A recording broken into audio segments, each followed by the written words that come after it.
Bueno, buenas tardes.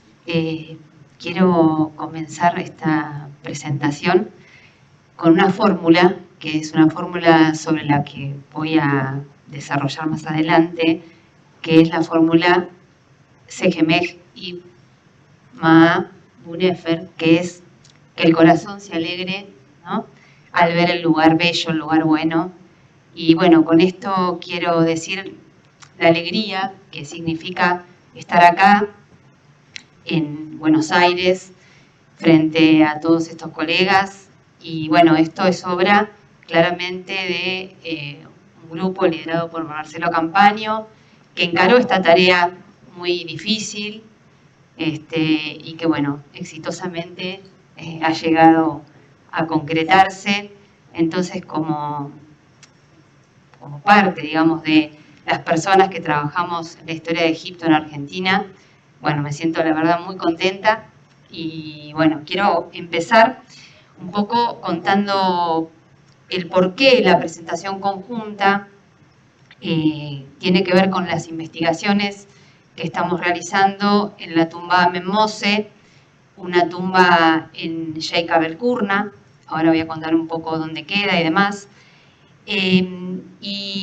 Y la idea es un poco contar los vínculos entre nuestras investigaciones y sobre todo explicar en qué consiste el proyecto de conservación básicamente y estudio de esta tumba.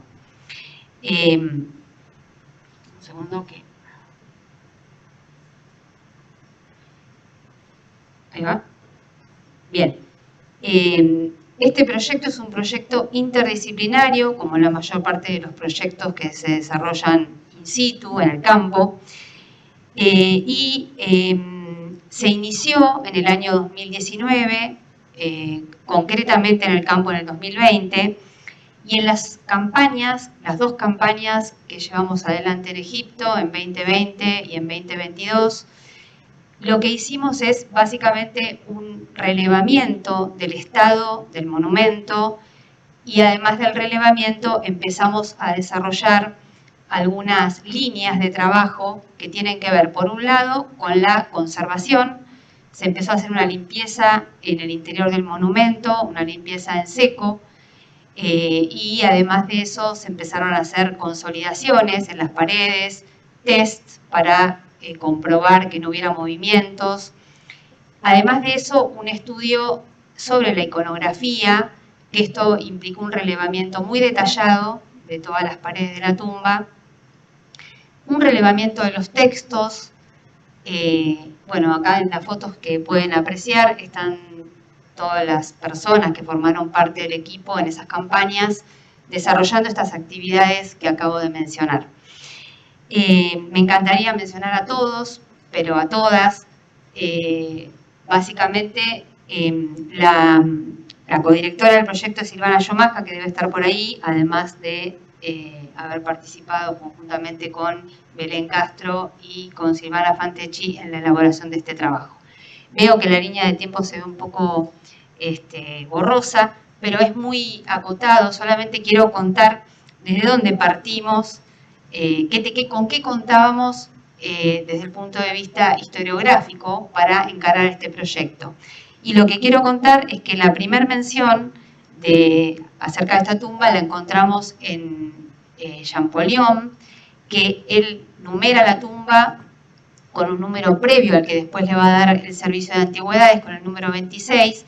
Y lo interesante de la información que brinda Champollion es que la fachada de la tumba estaba esculpida, aunque no estaba en buen estado, y eso es un dato fundamental, y ahora les voy a contar por qué. Posteriormente, Wilkinson también en su diario recoge muy poca información, pero una escena agrícola que luego en su libro Manners and Customs va a reproducir invertida, pero la reproduce como obviamente una escena, como ustedes saben, que se llamaban las escenas de la vida cotidiana, ¿no? Posteriormente vamos a encontrar, acá está un poco más ampliada la imagen, no sé si llegan a ver bien, porque yo de acá no veo bien, pero como eso puede ser un problema de vista, ¿no? ¿Se ve bien? Bueno, bien. En 1923 hay un Davis, por todos seguramente conocido, redescubre la tumba. Pero cuando Davis redescubre la tumba ya estaba completamente tapada. Entonces Davis entendemos que ingresó a la tumba por un hueco, una brecha, que ahora les voy a mostrar cómo está en la actualidad.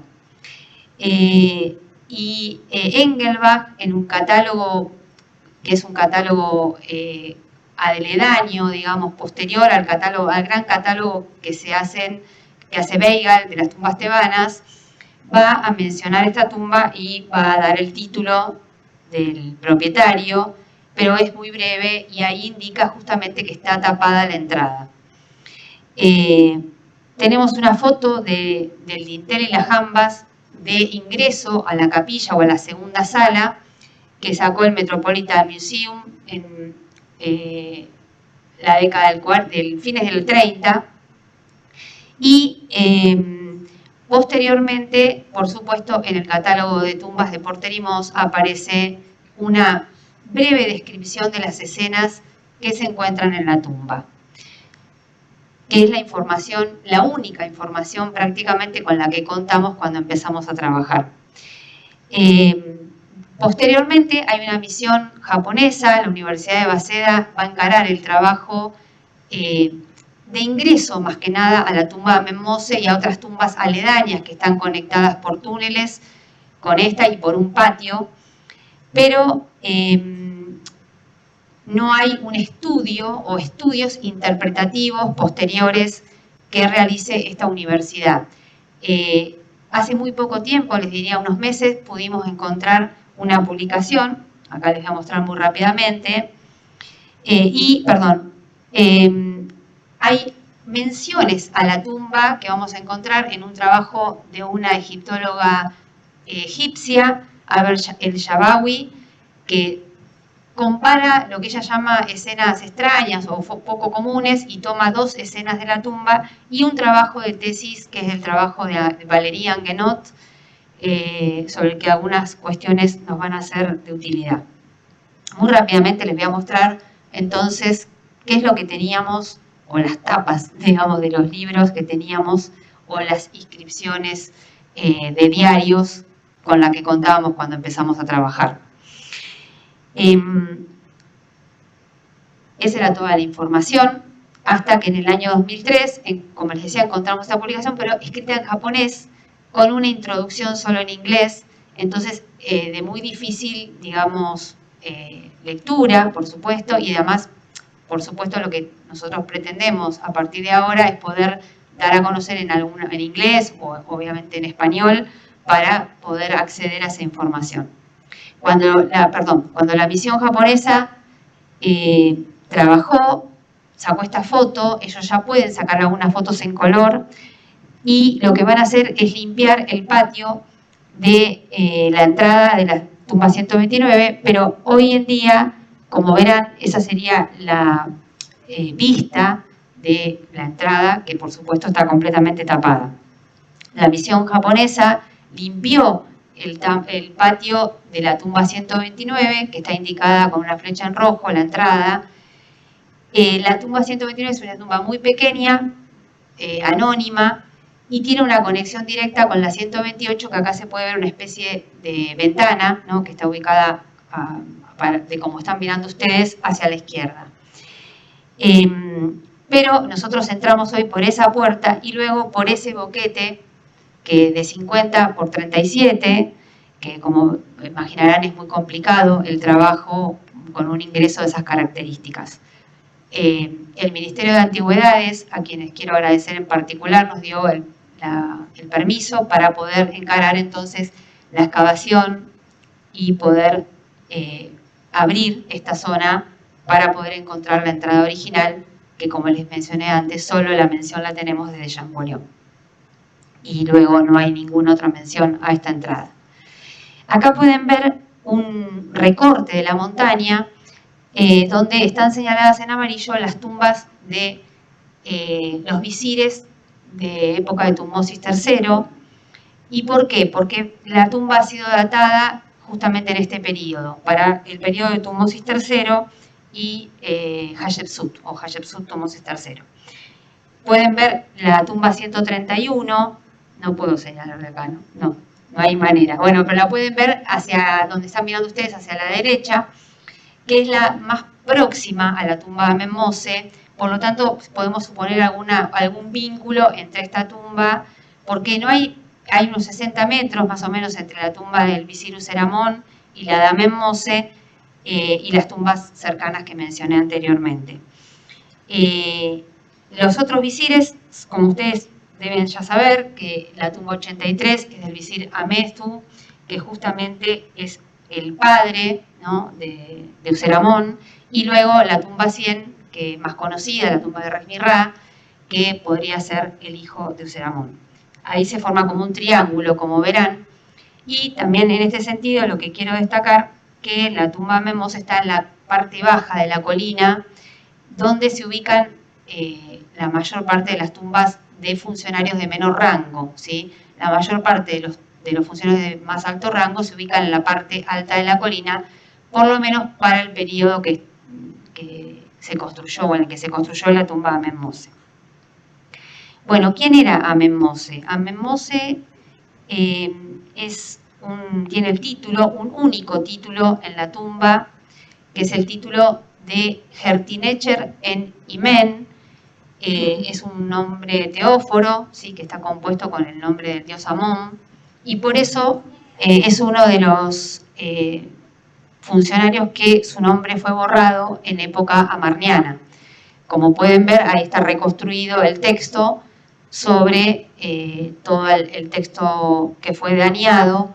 Incluso fue dañado su propio nombre, Amenmose, que también contiene el nombre de Amón. El título se ha traducido como cantero o trabajador de la necrópolis de Amón. No me voy a detener aquí en la discusión sobre el alcance del título por una cuestión de tiempo. Algunos autores, sobre todo una autora, Betsy Bryan, considera que el título puede tener un alcance mayor que el de cantero por algunas ostracas que se encontraron cercanas a la tumba de Senenmut, que mencionan a estas personas que tienen este título realizando otro tipo de actividades que no son solamente la de, digamos, las que uno podría pensar que realizaría un cantero, como la excavación de la tumba, sino que también realizan tareas de pintura, de tallado, etc. Bien, Genut, que es la esposa de Amenmose, tiene el título de señora de la casa y aparece con él en casi todas las escenas de la tumba. La tumba tiene forma de T invertida, me estoy apurando, perdón. Como pueden ver en este plano que realizó Bacalomino en el 2020, y como verán, las dimensiones que se encuentran a cada lado del plano, es una tumba pequeña. Hace poco un egiptólogo catalogó como una mini tumba, tiene 50 metros cúbicos, es una tumba pequeña si uno la compara con otras tumbas de muchas mayores dimensiones. Como les mencionaba, sabemos que es una tumba de Tutmosis III a Hatshepsut, porque además estamos actualmente hemos trabajado con Silvana Fantecchi y con un trabajo previo que realizó Claudia Cohen sobre el reconocimiento de ciertos criterios iconográficos que aparecen en la tumba. Por lo tanto, estamos comprobando esta información, ¿no? Bueno, pero todavía esto no lo voy a tratar en particular aquí. Nos basamos sobre todo en Nadine Cherpion, pero además de Nadine Cherpion, otros criterios que empezamos a encontrar a partir de la comparación de esta tumba con otras tumbas del período. La primera cosa que quiero plantear es la idea de que las escenas presentes en las tumbas tebanas desarrollan composiciones narrativas. Esa es la primera hipótesis que nosotros postulamos con mis compañeras. Y estas composiciones tienen un carácter ritual porque este espacio, sabido por todos, es considerado sagrado. Las imágenes componen una narrativa pictográfica, entendemos nosotras, pero eso no quiere decir pensar en una descripción literal de eventos sucesivos, sino de transformaciones o momentos de transición que se expresan en escenas que tienen que ser analizadas en diferentes niveles y desde su propia perspectiva. Estamos hablando de imágenes, ¿no? Pero nosotras como historiadoras, sobre todo estoy hablando desde nuestra propia posición, que es nuestra formación, tenemos la obligación de leer entre líneas, ¿no? Interpretar y ver esos detalles que aparecen en las imágenes y en los textos que parecen significativos y nos dan pistas, ¿no? Pistas para entender qué es lo que los creadores de la imagen sabían o no sabían cuando hicieron las imágenes, o los prejuicios que no eran conscientes que tenían. Vamos a empezar planteando la idea de dónde se localizan las composiciones. En general las tumbas dan la impresión de que las escenas se distribuyen por diferentes lugares, cada monumento tiene una distribución particular, pero no significa eso que haya reglas indefinidas, sino que lo que postulamos es que hay reglas que existen. Nosotros acá en este caso, como desde nuestra posición de interpretantes, pensamos en la división en la sala transversal en función de, cuando hablo del dintel y las jambas, que sería el número 7 que ven acá indicados, y a cada lado en el dintel van a encontrar la diosa de Occidente y la diosa de Oriente. Sobre este tema presentó una comunicación Pablo Rosell en este congreso. Y particularmente nos interesa porque esa distribución en la diosa de Oriente y la diosa de Occidente justamente da lugar a una distribución en que las escenas que se encuentran del lado occidental refieren a la diosa de Occidente o a la adoración del difunto y su esposa a los dioses, mientras que lo que sucede del lado oriental refiere a escenas que tienen que ver con una experiencia más terrenal. El difunto cazando aves y pescando, la vendimia, escenas de agricultura y carnicería e incluso una de peluquería. Más allá de esto que estoy diciendo, por supuesto que estas acciones que se representan en la tumba son atemporales porque refractan una realidad intersticial entre ambos mundos. Entonces, esto es por supuesto, es una interpretación que estamos nosotros dando desde el hoy, ¿no? Acá se puede ver el completo, el dintel y las jambas de entrada a la sala interior o capilla. Estas serían las 4 escenas que nosotros estamos trayendo hoy como para interpretar. Hace tiempo que viene trabajando Belén Castro sobre la escena de caza y pesca, que se encuentra en la sala transversal, donde miran ustedes sería desde la derecha, y del otro lado la escena de la diosa de Occidente, a la que los portadores le llevan ofrendas y bienes. Y las de la sala interior las venimos trabajando con Silvana Fantecchi, que son las 2 escenas de banquete.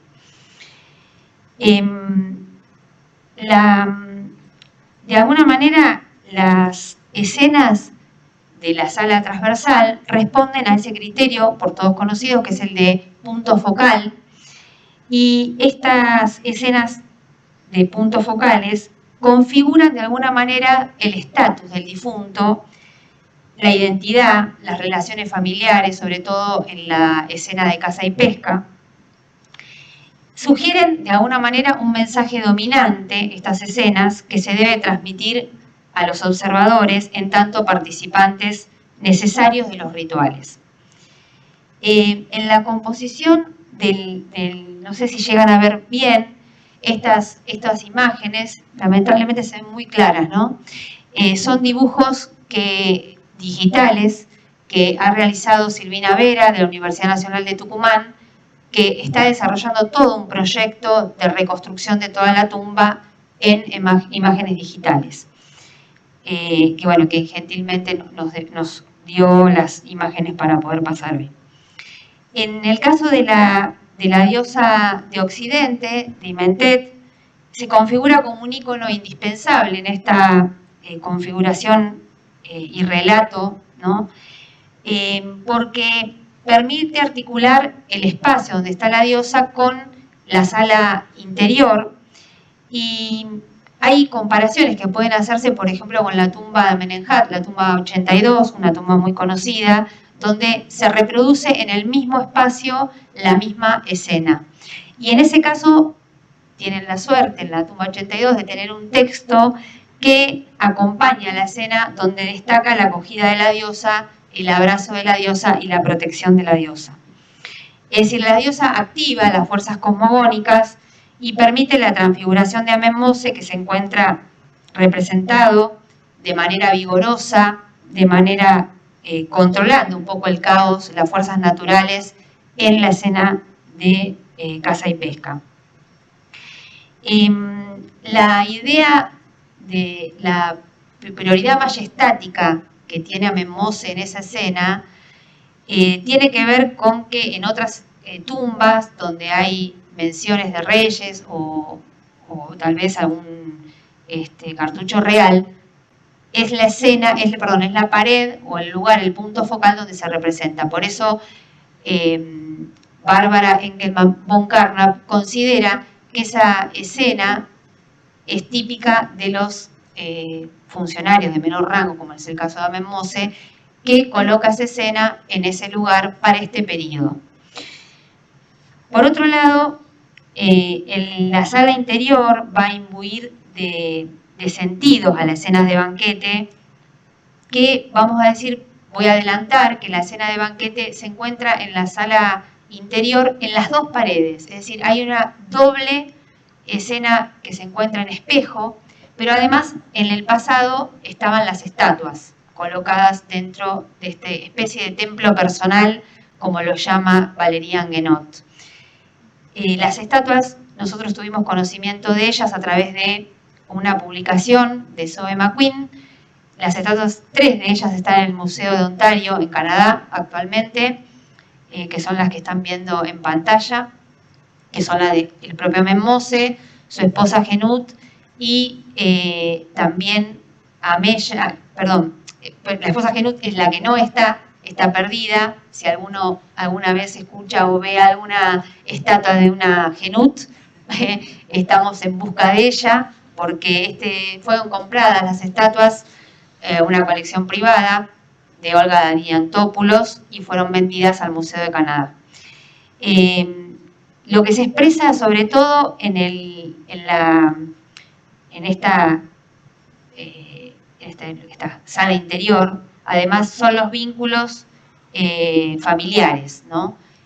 Los vínculos familiares se van a expresar tanto en la sala transversal, en la escena de caza y pesca que ya mencioné, y en las escenas de banquete.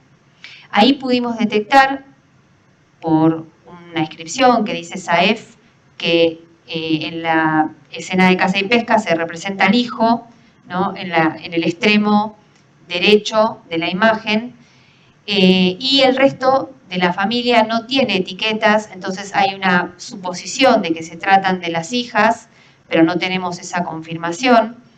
Lo mismo en el caso de la escena que se encuentra en el banquete, hay una hija pequeña que podemos detectarla, que está junto a los padres. No ven bien, ¿no? Qué lamentable.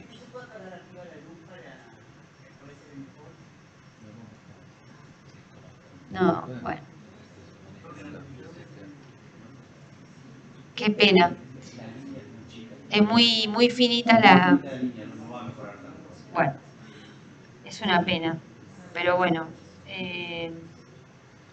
porque se pierde mucho la explicación, ¿no es cierto? Bueno, les cuento. ¿Qué va a ser? En el Sunse de Perfect. Bueno, después, si no, muy pronto vamos a publicar esto, pero les cuento que en la sala interior la hija está representada al lado de los padres, se ven sobre sus piecitos, y eso nos permitió reconstruir. Y este año en la campaña 2022 descubrimos parte de una cabeza de una mujer que está detrás del hijo. Los hijos son los que dan la ofrenda al padre, a los padres, En algunas tumbas de este periodo son las hijas también, pero en este caso tenemos a 2 hijos, lo cual es algo inusitado en las tumbas de este periodo, a 2 hijos representados en las 2 escenas de banquete enfrentadas, ofrendando a los padres. Ahí esta duplicidad del acto de ofrenda, de alguna manera lo que hace es darle fuerza al encuentro y la unión familiar en el más allá, y además que los hijos son los encargados de la nutrición, ¿no? De darle al padre o a los padres su sustento perfecto.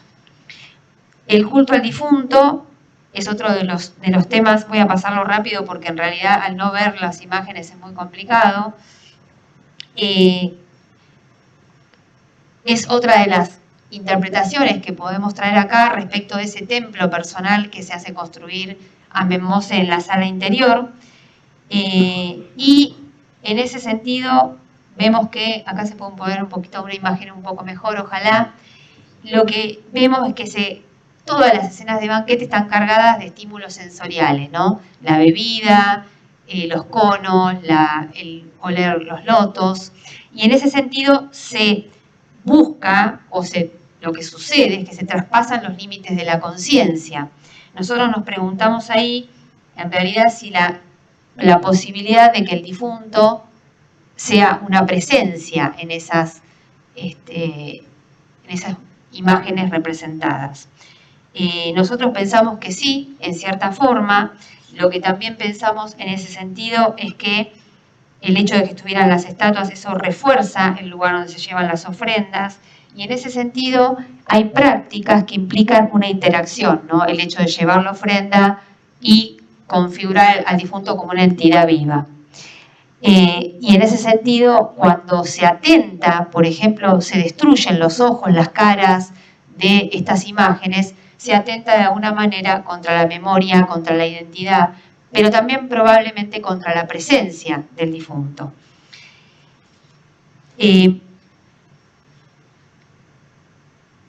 Nosotros, para ir un poco cerrando algunas ideas, pensamos que hay una narrativa en estas imágenes que se representan y hay, en este sentido, formas que tienen que ver con engranajes. Quedaron todos en la oscuridad, no se duerma nadie, por favor. Narrativas, ¿cómo?